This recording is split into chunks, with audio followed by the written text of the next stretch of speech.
if you want to use live caption during a call on Google Pixel 11, what you need to do is during a call, you can of course activate live caption by any means you know. So for example, we can just go to settings on our phone.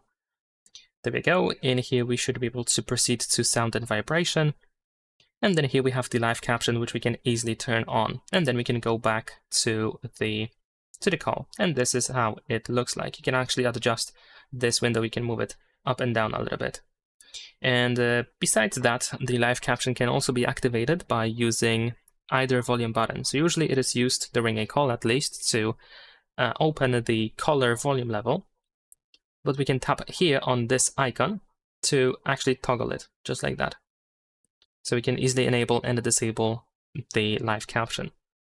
Now, since we have the live caption now activated, we should be able to tap on this keyboard that we have here in this place. And we have the option to type our message, or we can use our quick answers over here. And of course, the person that is calling, that is talking with us on the call, they will hear that message. They will be, there is like a voice that reads our answer for them.